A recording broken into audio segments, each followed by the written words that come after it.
Good morning, everyone. Been I would say an amazingly crazy 2020.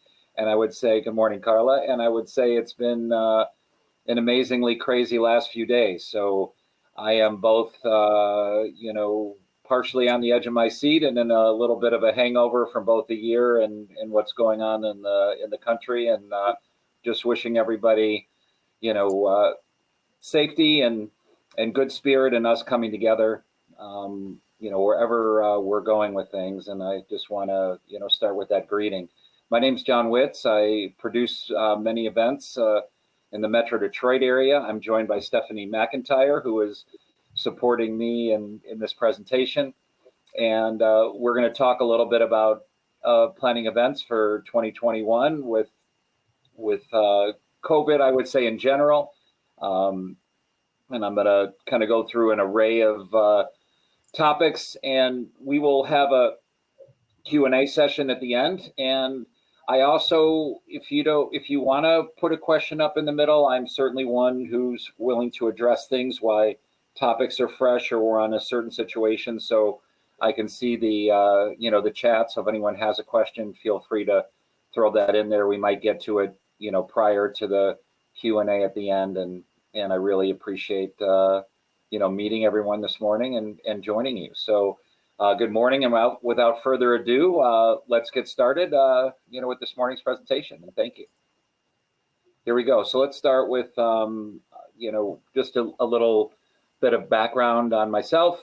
President of Arts Beats and Eats and Jonathan Witz and Associates, and I created the Arts Beats and Eats Festival in 1998. We have a 20-year track record, in producing large-scale events. I was fortunate enough to be the lead producer of the Detroit Super Bowl festivities in 2006, and created a winter festival off of that. That's been running in Detroit since then. We have produced the GM River Days Festival in Detroit, which has really coincided with the amazing development of 5 miles of riverfront space in the city, working with the Detroit Riverfront Conservancy. Fortunate enough to also produce the Final Four celebration called the Big Dance in 2009, and have worked on many other festivals that are listed there, and really have good solid strengths in media and sponsorship, and I think that's a good background. I will say, one of the things that'll play a role into a few of the things we'll talk about is we've really tried to be, ultra community focused and collaborative with, many nonprofits and stakeholders. And again, which I think is just really key to our industry's survival, during this time. I will also say that with all that resume stuff, it has been, one of the most challenging, years in history for that I know of. And, there've been financial losses, there've been not fights, but just strong efforts to keep team members together. And you can have all of these, this great history, but when you run into 2020, it sets you back, pretty significantly. And you can't rest on your laurels. So we'll keep it going, but that's a little bit of background on some of the things I've been involved in. There's just some pictures I wanted to show. Arts Beats and Eats on the left, which is in downtown Royal Oak. You see the riverfront. The Winter Blast is focused around Campus Martius Park, and you see the great skating rink there. We do, many events for anyone from the Mount Pleasant or Central Michigan area. We do several events at the Soaring Eagle Casino, drinking and dining series up there, which actually those have been able to happen with lower capacity over the past couple months. A couple other pictures of a car show event we did, a cigar event we've done, and let's see if we got any. I think that's probably the majority of them. And now what most of you are here for, of course, some of the topics for today. We're going to touch on some of the guidelines for our industry, advocating, government partnerships, safety, the flexibility that's needed, addressing contracts, approaches to sponsorship, employee management and support, marketing, and then I'm going to just share a little bit of a case study, for what we did, this year. And again, I think, even what we did as recently as Labor Day, could end up being in play for events that take place in the spring. So, our hope is certainly that we, get through things, but that, we also might be having to make adjustments, for 2021, of course. Michael, have you had any success seeing the presentation? I could also, if you wanted to put your email up there, it's possible that, Stephanie could email you a deck as well if you're still having trouble seeing. So just put your email in the chat there and we can help you out. But good morning to you as well. All right, so we'll keep moving, and we'll start with the current guidelines for our industry. And in addition to covering these topics, if you are comfortable sharing your email, we can also share some guidelines that were approved by the state of Michigan just for our industry that go into a little bit more details. But these are the current guidelines that were released by the state of Michigan, but we have some more detail on other things that we came up with as an industry. So for indoor gatherings that occur at a non-residential area for fixed seating, no more than 500 people gathered, and adherence and attendance limited to 20% of seating capacity of the venue.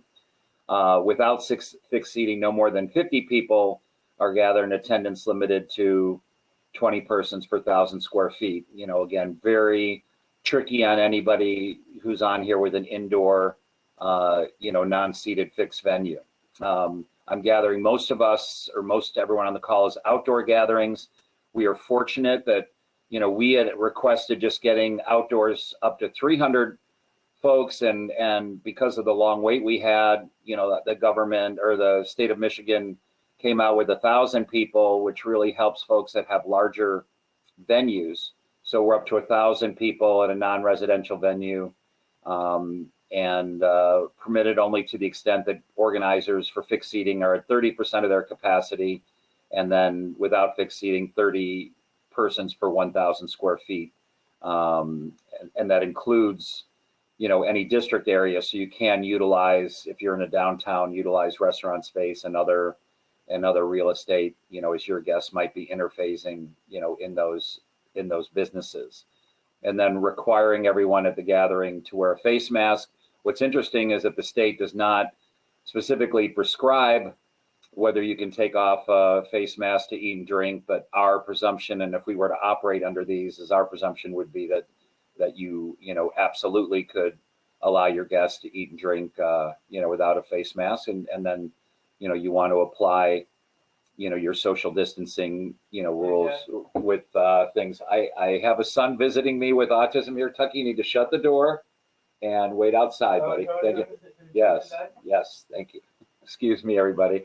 I think we've been seeing special guests at some of our Zoom meetings from family members and others, but so pardon the interruption there.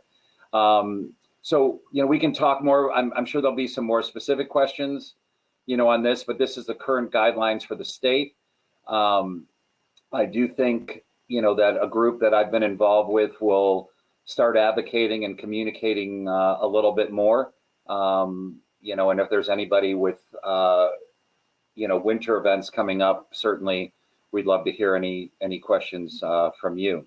So when we talk about advocating, one of the things that I want to start with is, I think, we do have obviously a divided nation that is unfortunately, divided, people who might be entering businesses or participating in events, that might not be coming in wanting to follow things, et cetera. And I think the one thing that we start with is just following, the ethics and the science, and really follow the backing of our government, officials, and make sure that we have, rules and enforcement in place that, lives up to things, because, until we get through this with cases rising and everything, it's important that our industry follow, these ethics and science for not only the fact that it's the right thing to do, but, also if you create a situation where your event or our event has become a super spreading situation, it could really, again, take down the industry in general. So, I say understand the recklessness of one can harm us all. You've seen many situations in the state of Michigan where a couple of bars and restaurants who had major issues took that industry backwards with their ability to, have business this summer by not following, these guidelines. I do think the advantage of our events in an outdoor, setting, does, make it safer, but we still have to do our best to enforce, the guidelines, social distance and mask wearing as it's prescribed. And then again, create, areas, whether it be seating or otherwise, for people to enjoy food and drink. I want to say continuing to communicate with government leaders at all levels are important. Advocacy from your state and government officials are key. We've been in touch, significantly with health department officials, which I'll touch on in our planning. But communication, is going to be absolutely key as we go into, 2021. And, we again, there is a group that we put together. It's kind of been on the quiet side lately, but if you're interested in being a part of that, I know one or two people on this in the meeting might be a part of it already, but we are in touch with, someone from the governor's office and continuing to advocate.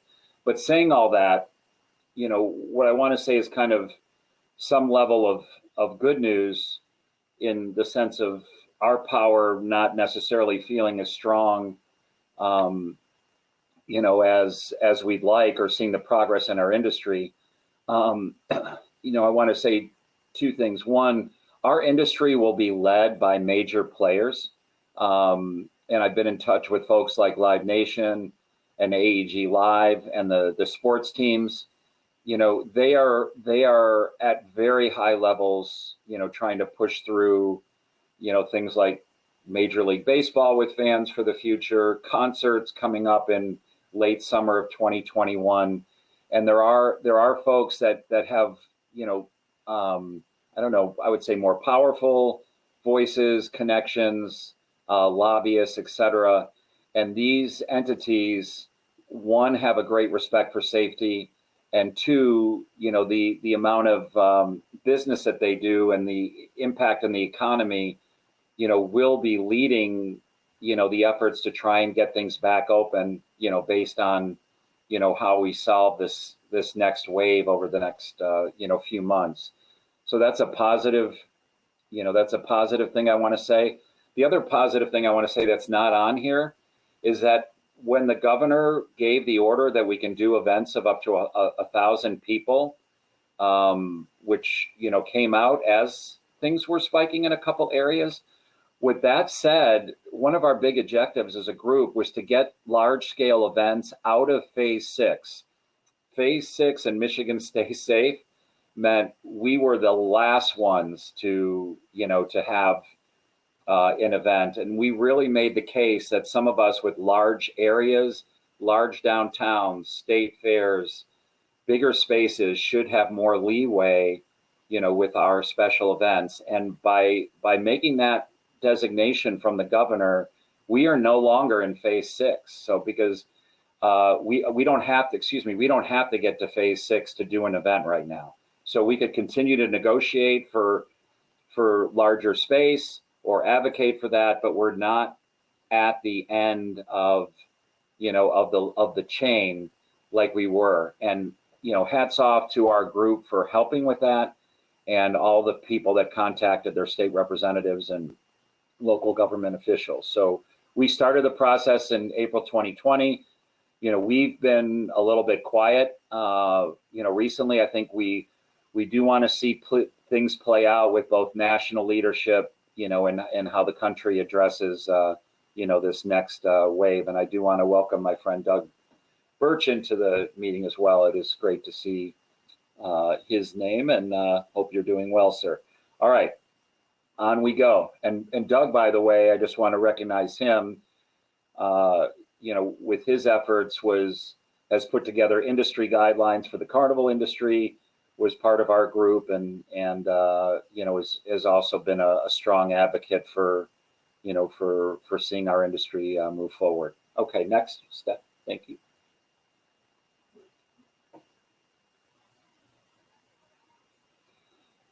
So I mentioned a little in the past slide, government partnerships and contacts really will pave, the way, and communication is the big thing you'll see here in collaboration.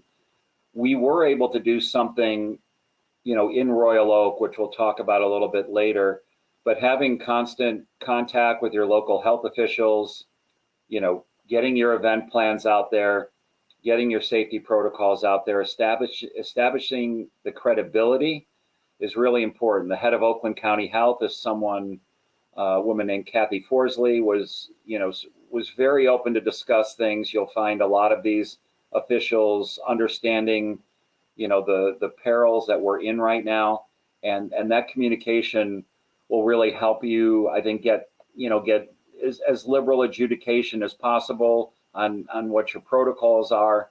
And you can't just have those with local health officials. You've got to take that communication to, your city and county commissions and your councils, depending on the scale of your event, and developing those relationships are important, letting them know that you are in constant, contact with the industry and researching best practices, how other events are doing things around the country. And, having, again, those discussions will really, when you come and present getting your event back on, you will be greeted, with more, yeses, because everyone in city and local government will know that you have been on, these issues. So, having this communication. And unfortunately, if you're like me, you have more time on your hands than you'd like right now. Use that time and have those phone calls. And again, we'll talk a little bit about fundraising and things like that. But really be in touch, not only to say, hey, we're on this, but also we're hurting. Because you can't play a sympathy card, related to, any egregious behavior with public health, but there are going to be some gray areas, that having that communication, will help you down the road. And then the other aspect of that, why we are all in these, quieter modes, trying to create community wins, charity and business development with local retail and restaurants, and presenting them to public officials. I'll give an example of that, to what we did, in Royal Oak, and what we did with the community. But again, keeping your eye on, I know we're hurting, but keeping your eye on, promoting issues of how others are hurting, and trying to use the power of your event to help them, will enhance your credibility and support from local government. So, and thank you for that nice comment, Terry. Appreciate that as we move on. So safety, you know, the biggest thing that is, you know, forced upon us and that you have to be prepared for in 2021 is reducing capacity, and doing, you know, and that is one that's critical. Number two would be altering your event layout. Again, an example for something like our event, which Arts Beats and Eats, we've had restaurants on two sides of the street, or artists on two sides of the street. Setting up your layout for 2021 to show, hey, here's how we're going to, instead of having, you know, our plan, instead of having 65 restaurants, we might have 20 restaurants. And by reducing capacity, you don't need as many food or as many artists, spreading them out, you know, creating not only a lane for people to walk in different directions, but also to wait in line, you know, with some space. And, you know, again, reducing capacity and altering event layout, they go hand in hand. So by spacing out your restaurants or your vendors, you reduce the size. There's not as many people coming. You deliver social distancing by definition. You know, you don't have to focus on, you know, watching every person at every space and location, because you've laid it out, you know, where it's going to flow better, and you don't have as many people putting pressure on those flows. I put adjusting the event date. One thing that we did for 2020, which of course did not work, unfortunately, is to have a date to move back to in the calendar. So I think working, again, this, you've established your relationship with your public officials. So having your normal date, especially those of you on the call that might have a May, June, and July event, you know, creating a backup date of August, September. Look at us in November with a 70-degree weekend, but certainly August, September are viable, you know, and we're learning now that, you know, who knows, November could be viable the way temps are changing. But I hope everyone gets out and enjoys this magnificent weekend. But that makes the case, you know, of adjusting your event date and having a backup date, you know, in store, in play, you know, approved by officials, not competing with other events that might be out there. And then, you know, as part of that, you have we use a 6-week period, and we'll talk about communicating with vendors in a minute, but that'll obviously, you know, go hand in hand with that. But, you know, we used a 6-week cutoff, you know, that gives us a time. Some of you might need a little bit longer to, you know, to move a date like that. But in one thing you'll find, and again, here's another, you know, you know, positive, you know, thing here, is that people are hungry for events. They're hungry for work. You know, they want to see something happen. So if adjusting event date means you don't have to cancel, you'll find a lot of cooperation across the board. At least, you know, we did, even though we were not able to do the reschedule. And then also making safety equipment available for guests, including hand washing stations, hand sanitizer, of course, having masks available if that's a requirement. Still at the time 2021 happens, that, you know, again, you don't have to restrict admission because someone, you know, does not have a mask with them. And we move on. And thank you, Steph.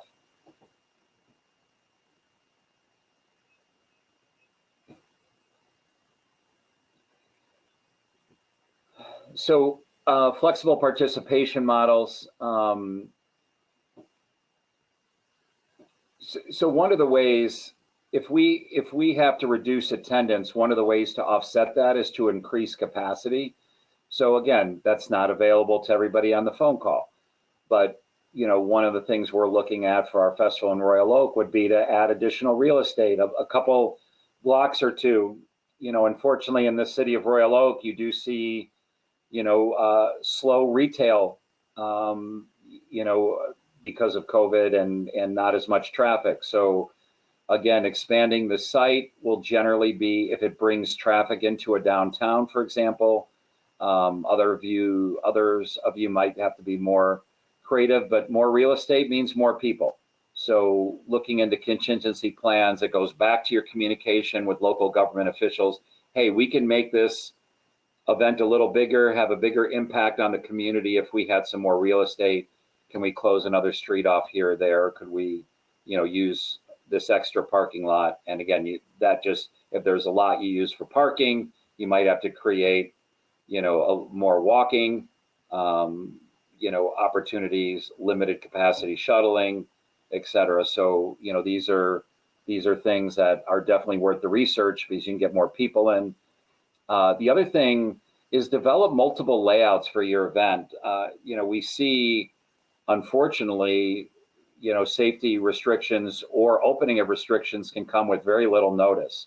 One of the things that we tried to also ask from the state, is a heads up on when something would be coming. So unfortunately, in not getting the notice of when a guideline could be, added to you 2 weeks before your event, or, the event could be opened up. You could be a situation where capacity rises to 2,000 people, quickly. So your operations team, it's critical that you have multiple sets of layouts, prepared for your event in 2021. You have, here's this 1,000-person model, here's our 2,000 model.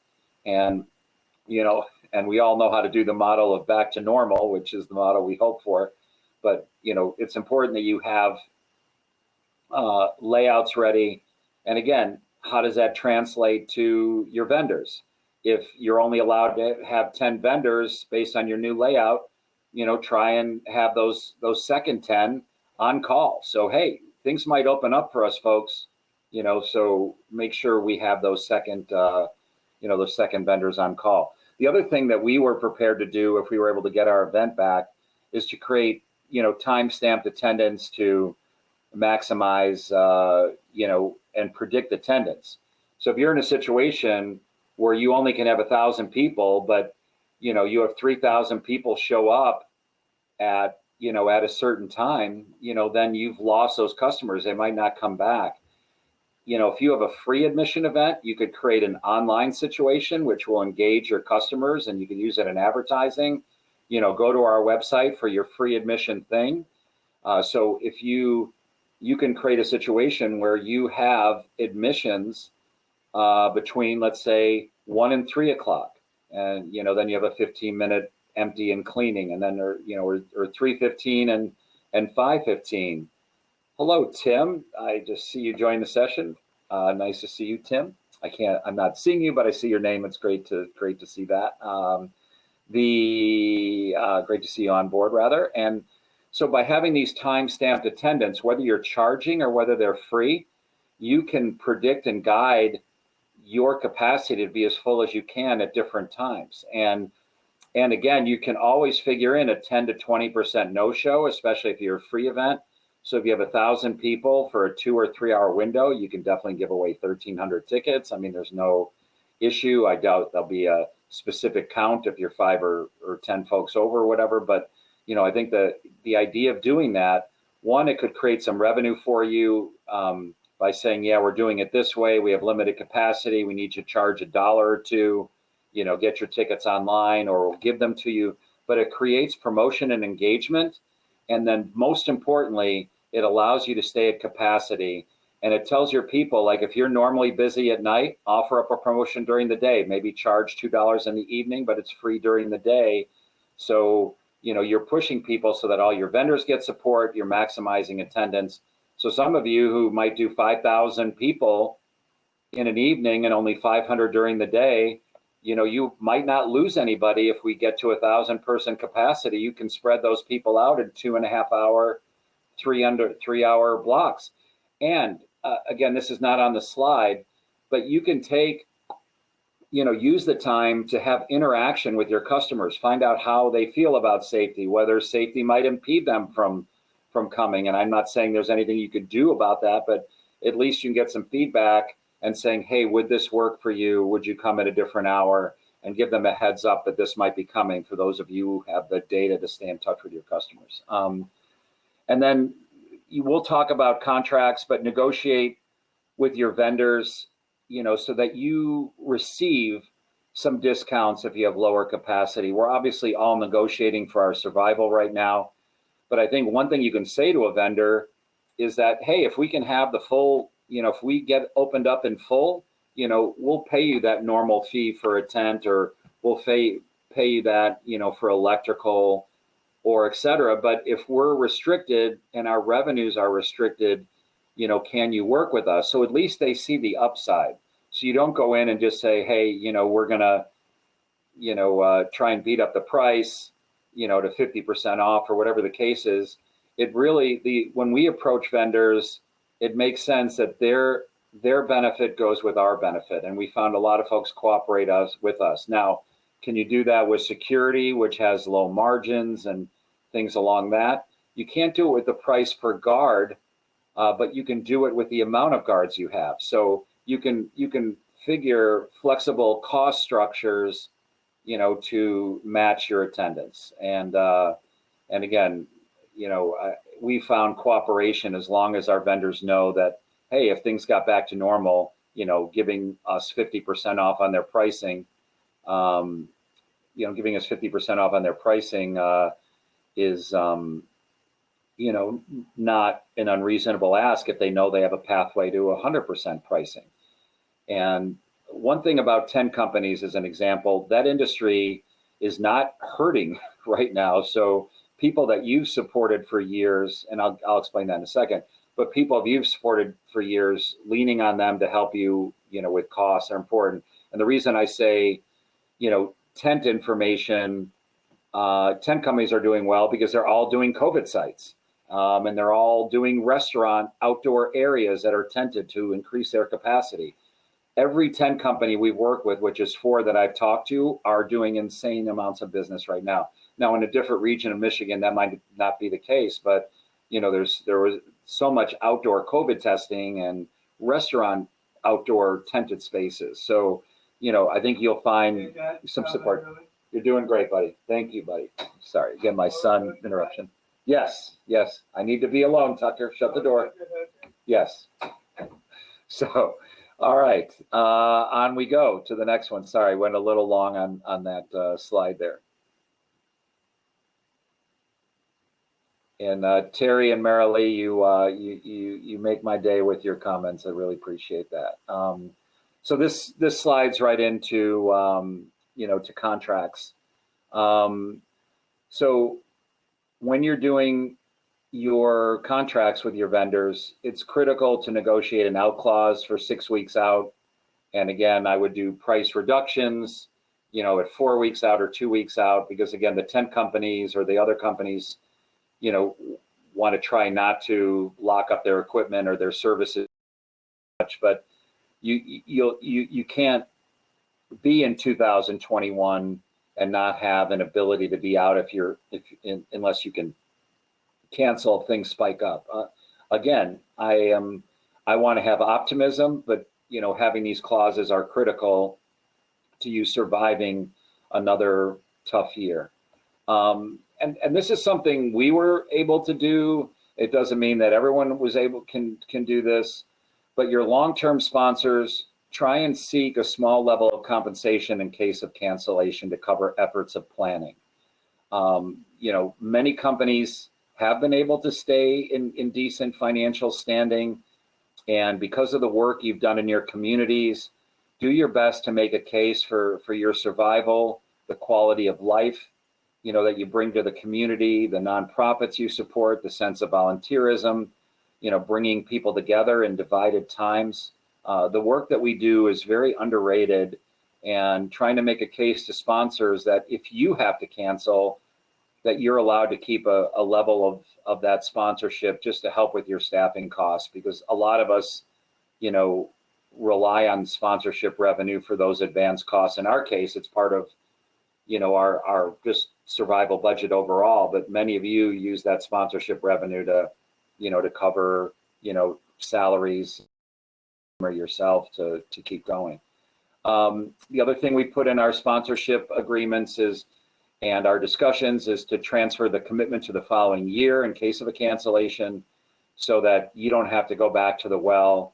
And it's just understood, in our case in 2020, we had to negotiate that. But if you're doing 2021 contracts, make sure that if it's a 1-year deal, that if that you have to cancel, that the same terms apply to 2022. And then again, if you can go to that past bullet point, plus you get to keep 10, 15, 20% of that money to cover help toward operations. And those aren't going to be easy. It's going to be based on you making a case, for the viability of what you've done long term, and also your ability to, you can have more optimism on participating by using the skill set that we talked about in the past. So if you can tell your sponsors, hey, we've got flexible layouts. If the governor says 500, we'll be ready. If she says 1,000, we'll be ready. If she opens it up to 2,000, we'll be ready. So giving your sponsors, in order to sign a contract, they have to have the hope that your event's going to happen. So it's not just, oh yeah, things are going to be better. You're going to say, we're ready to operate under the current guidelines. We're outdoors. We're going to meet the state. Things could open up, tighten up. We have different layouts. Sharing your safety plan and your strategies with your sponsors can help close that contract. So remember that one as well. I'm not sure how many of you book national music. We book some national music. We book a lot of local bands. You won't need to do this with local bands. Again, the local music industry is in really tough shape. So anyone who gets a contract that's a local band will sign a COVID clause if you have to cancel without paying them. But national bands, what we've done is to have a cancellation clause, and we've allowed them to keep the airfare money so you don't lose the full deposit.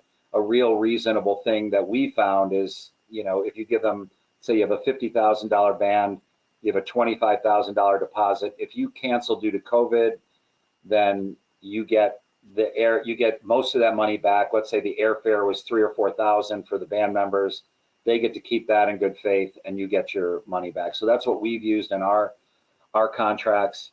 And then the other thing, when you're using the contracts, the key thing, the benchmark should be when you're telling your bands this and your sponsors this, it's not you that's going to sign it. It's not Sonia or Ed or Marilee that's going to make the decision about canceling due to COVID. It's your local health officials. Put that in the agreement that is your backup. So it doesn't look like you can arbitrarily walk out of the agreement by just saying, hey, we're not doing it because of COVID. Make it clear that it'll be your local health department that makes that decision, and that gives you the right to cancel and get out of your financial obligations, whether it be to vendor or whatever. So I don't know if Doug is still on, but I am not the one to necessarily have the specific guidance on how to deal with a carnival as much. I have great relationships, with Doug. I have great relationships with others in the industry. And I really think the carnival is a trickier thing. I meant, and this is my mistake on this PowerPoint, I meant in 2021. But the out clauses for carnivals are tricky if different areas of the country are open up and we're not. I mean, asking a carnival to commit to a date without having some level of deposit for them or something, when they have a whole bit of staff and things to move are going to be a little tough. If we have a nationwide standard, on closing and opening and health and safety, yeah, I think it'd be much more fair to do, to have an out clause there. But the clauses with the carnivals are really about your relationship, sitting down and working out things that are fair. You can use some of the themes, of cancellation and having the ability, but you also have to respect that the carnival, might need to have an out clause, for them to, to get to another event if they don't think you're going to be happening. So my point is, locking up an operation as big as a carnival and having there be a lot of uncertainty, can be an unfair situation, and that's why I put the carnival is going to be the trickiest thing. And it's not like I'm solving issues, but I do not have that one quite figured out. Stephanie's going to put my email out there if anyone, has a question about that aspect of things. I can let you know how my talks go, and there'll be some interesting discussions that'll start taking place, I think in late winter, early spring. Certainly try and have them on your calendar, but the contracting aspect related to COVID and carnivals, I think is going to need, really based on relationship and understanding everyone's needs. So I'm sorry I don't have exact insight on that one as much as, vendors and bands, et cetera. All right, on we march.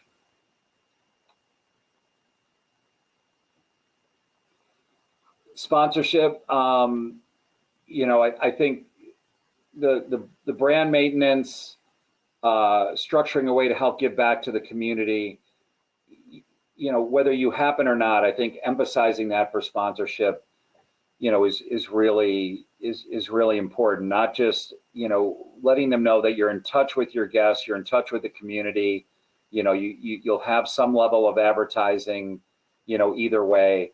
And the community side is so critical to sponsors in general, from separating yourselves from other events, how you give back, but creating a way to give back or do things in a limited capacity situation, or even if you have to cancel, which I'll tell you what we did in a minute, will help keep those dollars coming in.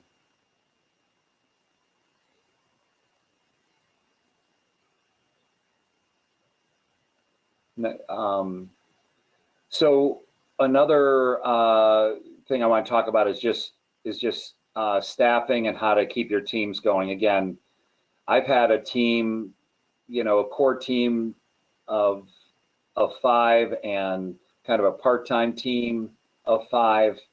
And this is something that, me letting you know that you have to do this is, I think not super necessary, but I'm going to just run through these quickly. Negotiate with your staff and salary team. That was what we've done initially. Our next step, might be to move salaried employees into becoming independent contractors, which some of you might, be forced to do, versus, keep the lights on of the business and keep a salaried employee. These are all very personal, issues. Again, because we were able to keep some of our sponsorship revenue, we had that structured in our contract. We didn't have it structured in for COVID. We had it in for force majeure, which COVID qualified for. Create community initiatives to help give staff work. And again, I'll talk to everybody about what we did. So again, I wasn't able to keep my team working at full time, wasn't able to afford my team at full time, but created a way to pay staff a percentage of revenue, and then also create meaningful work for the team as part of our adjusted event. And then again, in the case, assist with research of government support, and just other aspects of advocation, necessarily that could be beyond event planning. These are things that work for us, but I think employee management and support is obviously something we all need to address, so keep going, Steph. And I think there's a point I make on the next slide related to that. Actually, I don't, but I guess at the end of the day, we are constantly juggling, the idea of doing what's right for people if you can afford to support folks that have helped your business, for many years, as well as that's the goodwill aspect, but the self-interest aspect is if you have good people in your workspace, you don't want to lose those people. So this is a juggling act, again, that is so personal, and I wish everybody the best with those, challenges of staffing. So on the marketing side, safety messaging is very important in your commercials. What's interesting is, again, we have divided, country a little bit. So I will just say that some people appreciate safety messaging, and, some people, may not come to the event unless it's there. And some people obviously don't necessarily care to hear it, but we definitely recommend including, safety messaging. Developing community support helps garner free media partnerships. So that has led for us to get a lot of donated media for what we did do. And again, that case study is coming up in just a second. And then I used the Motown Act, don't be too proud to beg for media support. You know, a lot of the media outlets, you know, who have gotten political ads, and, you know, some business industries have not been hurting. The people that you've spent money with for years should be the first ones that, you know, give you donated commercials, especially if you tie it into community initiatives or heavily reduced priced advertising. And, you know, we achieved a lot of that. So anyway, I will, and that's why I said, you know, ask, beg, plead, you know, let them know your situation. But media outlets want your long-term success. So important that you ask them for everything that they can give to you. All right, let's keep rolling.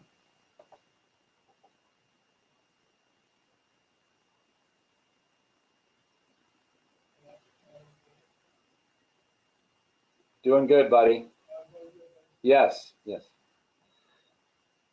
All right, so again, communication, as I've mentioned earlier, I mentioned again, late is so important. Industry, talk to industry professionals, stay in touch with other fairs and festivals. What are their latest plans and protocols?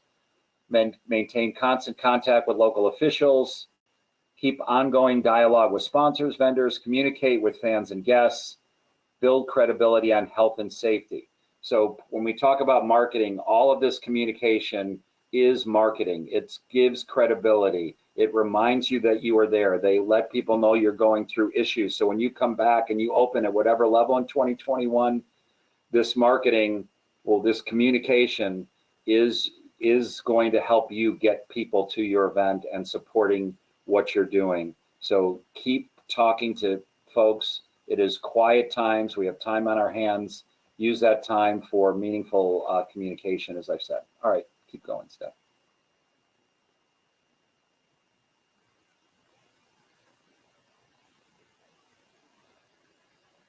So now we're at the point of the case study, and hopefully we'll get through this and have some time to see questions here. So in our case study, you know, we had a timeline of planning and flexibility for our 220 event. So we had different, as you've heard in the presentation, we've had different layouts. You know, we had different level of music stages. We had different level of planning.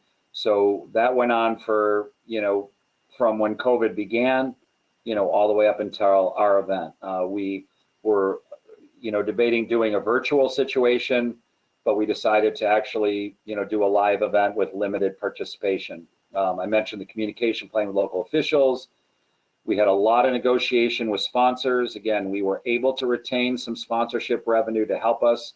We still had a financial losing year, but my team, for the most part, has stayed in shape and around. We were able to put an event on because of that negotiation. Constant conversations with local health officials. The head of Oakland County Health and myself, because of these relationships and communication, you know, we probably had 20 conversations and, you know, 15 emails or so, and in putting our plans together. And obviously we presented a plan to the health department for that. We also did a lot of interviewing with local vendors, artists, programming partners, musicians, carnivals, restaurants. So let's say, for example, why is this important for 2021?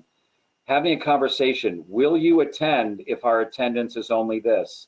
You know, knowing who your go-to vendors are, telling them, hey, you're gonna be in my top 10 if we only have this amount of people.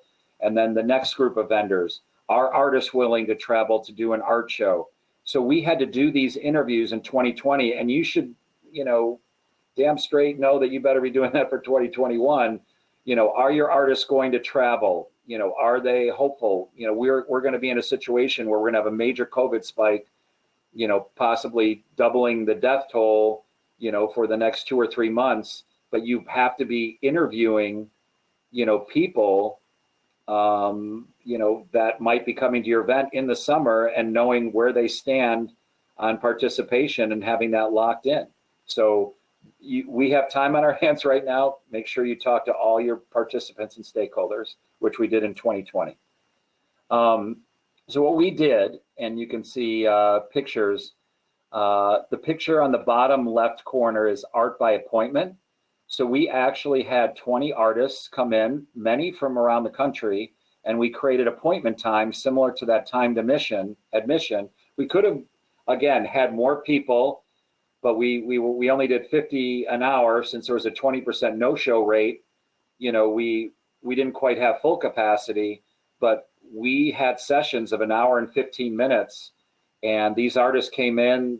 We did it almost at no charge for them, just to try and show we could do something and learn for the future. So we did almost $50,000 in art sales for these artists from only having 50 people an hour for 2 days. So these artists were thrilled. They had no business. They just wanted to be out and talk to people. We had social distancing, one person in a booth at a time, limited lines. We learned that even if things were tight, we could do greater attendance and meet guidelines. Again, if your guideline's only 1,000 and you're doing these type of things, you could plan for 12 or 1,300 because you're going to have no shows. We did drive-in concerts. You see the political rallies on the Democratic side. You saw drive-in rallies. Well, we did drive-in shows. People could park, get a side, sit outside their car on one side or the other, so people weren't near each other. We did not enforce masks outdoors, and then so we ended up having in this parking lot, you can see the big stage, 60 cars at a time. Again, we probably could have oversold that a little bit. People bought tickets for 50, but only 45 showed up, or we gave some away. You could always plan for a little bit more, than that. And then we tied that into fundraising. So we made each ticket benefit the bands, and we created a fundraising situation. And I don't think we talked too much about it, but I'll mention the drive-in concerts. We also encouraged bands to do virtual shows that we promoted, and we started a GoFundMe. We got Oakland County to give CARES Act money to match it. And in about 2 weeks, we're giving away $421,000 to local musicians. Now, I'm really excited about that because it's like $1,700 to $2,000 a band member for those that have qualified on that seat. But those type of things, whether you've raised $500 for someone or $200 or $300, whatever it is, those help in your communication with sponsors, your credibility with your community, and creating a fundraising thing, which we did. The drive-in concerts only raised $30,000 of that money. But again, people loved being outside. They loved hearing the music, and we tied it into an overall, fundraising situation. The other thing we did was Eats on Your Streets. We couldn't do food and a food fair kind of thing that we normally do with 65 restaurants. So we sent food trucks to local neighborhoods. By engaging with a community, we didn't really have to pay for it, because all we did was say to the community, we'll guarantee the fee, but can you give us a promise you'll get 50 or 100 residents to come up? We had a $250 guarantee for the food truck, and we sent them into neighborhoods. So even though we did not have the food part of our festival, our community in Oakland County, we sent 40 food trucks around, 25 different county neighborhoods, and just did these nice little rallies in people's neighborhoods that got rave reviews. Our vendors got $35,000 of business from neighborhood sales. And it strengthens our relationship with our community. And even though we couldn't do the event, so I am hoping you don't have to resort to something like this. But again, we all have to think of long-term, survival. So in the case of 2020 or 2021, if in fact, we're in a tough situation, try and figure out ways to engage your community. We will come back. Let's hope it's 2021, but it strengthens your brand with your local officials, your sponsors, if you engage with the community. We also did Zumba and yoga classes. So I see it's 10:21. I think we're done, correct, Steph? Are we? Yeah, so I will look for questions on the chat bar to the right. And a lot of things I will just say might involve discussion, one-on-one discussions. Anyone can email me to set up a phone call. There's no consulting fees out here. There's no expert here. I am just literally will help with resource and information, and anything that I can do, to help you in a time where, I'm not as busy, unfortunately. And if you have a question, I'm happy to set up a phone call and just, give you my opinion, which again is not, I don't speak for the state of Michigan or speak for anything in particular, but I'm happy to, talk one-on-one with anybody here as well. So anyway, any questions? I'm looking at the chat bar, and all right, everyone, I am going to, seeing no questions, I'm going to head out and wish everybody the best with event planning for rest of 2020 and 2021. And, best wishes to you, best wishes to our country. And thank you so much for your time today, and talk to you everyone soon. Bye-bye.